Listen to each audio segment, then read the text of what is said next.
Hey guys and girls, it's Nathan here from the B.Invested headquarters. Today answering questions from you, from the community. If you've got questions, put them in the comment section below and my team will get me to make some videos about this. So today's question is about what will I do during a hyperinflation and how will I maximize my position during a hyperinflation.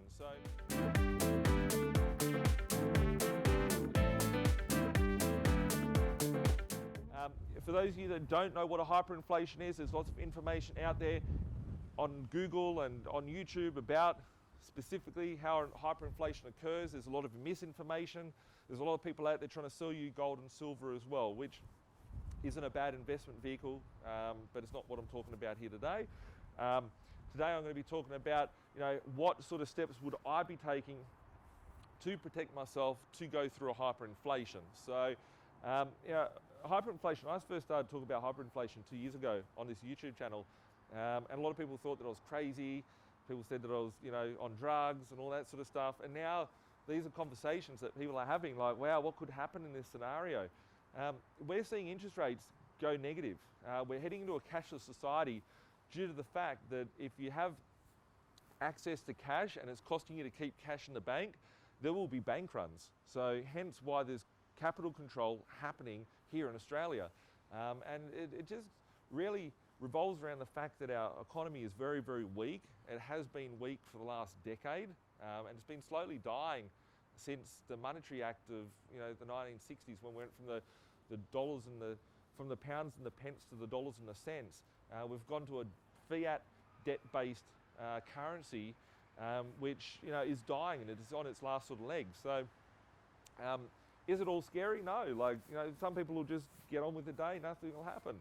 Some people will get slaughtered out there, and some people like myself and my investors that I help here at B.Invested will be able to take advantage of the opportunities and be able to profit during this time. And it's something that I'm very excited by, but I am also nervous of and concerned about because I've never been through a hyperinflation. All I can go by is looking at other countries that have been through it. And generally, it makes a lot of people very poor. It creates a depression. Hence why I called the global financial depression going back 2 years ago, before any mainstream media was talking about it. They didn't want to hear about it. They like having me on stage to go, Nathan, can you talk to us about pumping up stuff or whatever?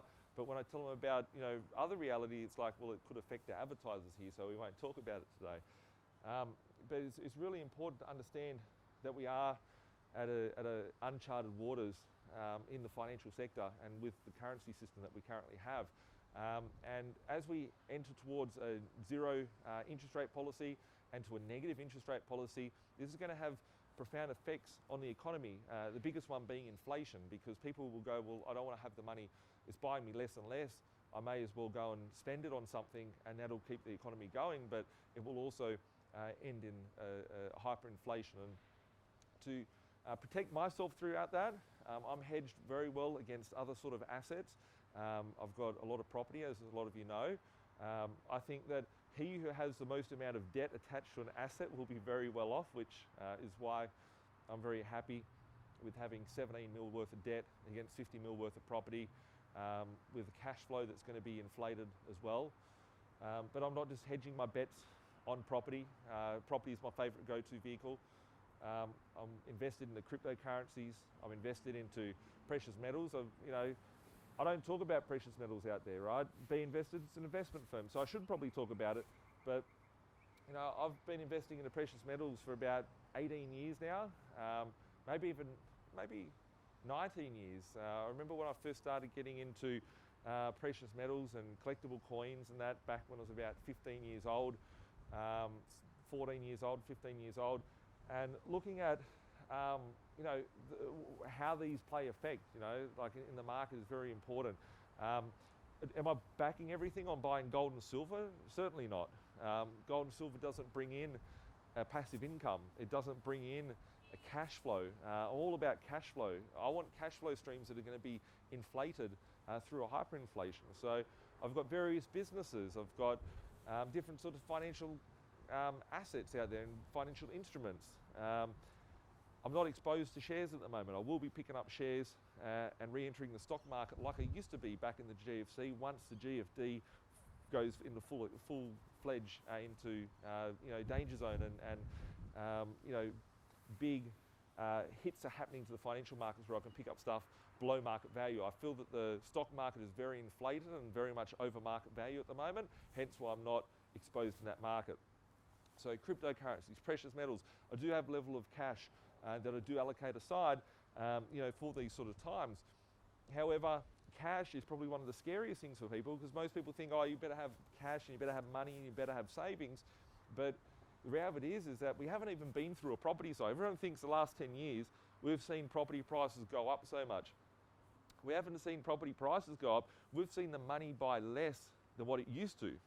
All right? So just think about that for a moment. The only reason why properties have been able to go up so high is due to the fact that we've got cheap credit, which will become cheaper. There's been easy access to credit, which has to become easier to obtain in the future. Cost of entry to a property has become easy. You can get in for a 5% deposit out there. As we go through more volatile phases, I see the entry level into property becoming easier, as money becomes cheaper. So if we look back, GFC hit 7.25% was the RBA. We went all the way down to 3% within a period of 5 months back in 2008. And since then, the interest rates have gone lower and lower. Imagine when the interest rate goes from 1.5% to negative 2% at the RBA, and it costs you 2% at the bank to get a home loan. How many people will be able to afford a mortgage then? That will push up prices. That will push up the economy.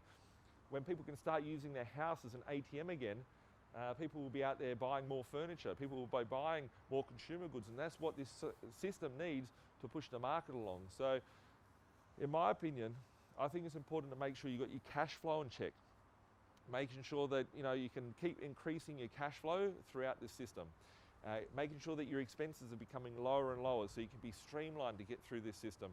Make sure you've got the right vehicles to get through this system and through to hyperinflation. And I do believe that having debt is good, because we've gone from an asset-backed economy in the past to a debt-backed currency that we've currently got. And if you can have debt that's being inflated away, debt becomes irrelevant with inflation. So that's why I think property is a very good vehicle also through these markets. So just my feedback on what I'm going to be doing for a hyperinflation. I'm already set for a hyperinflation. All different asset classes. I encourage everybody to be well diverse, have a plan, have a strategy. If you need help with devising your strategy, making sure you're on check or whatnot, feel free to reach out to me. Happy to have a look at your position, happy to give you some feedback. Tell you if you're too exposed in one area, not exposed in another area, or be a sounding board to your ideas and suggestions. So we'll catch up soon. Thanks a lot, guys. Bye for now.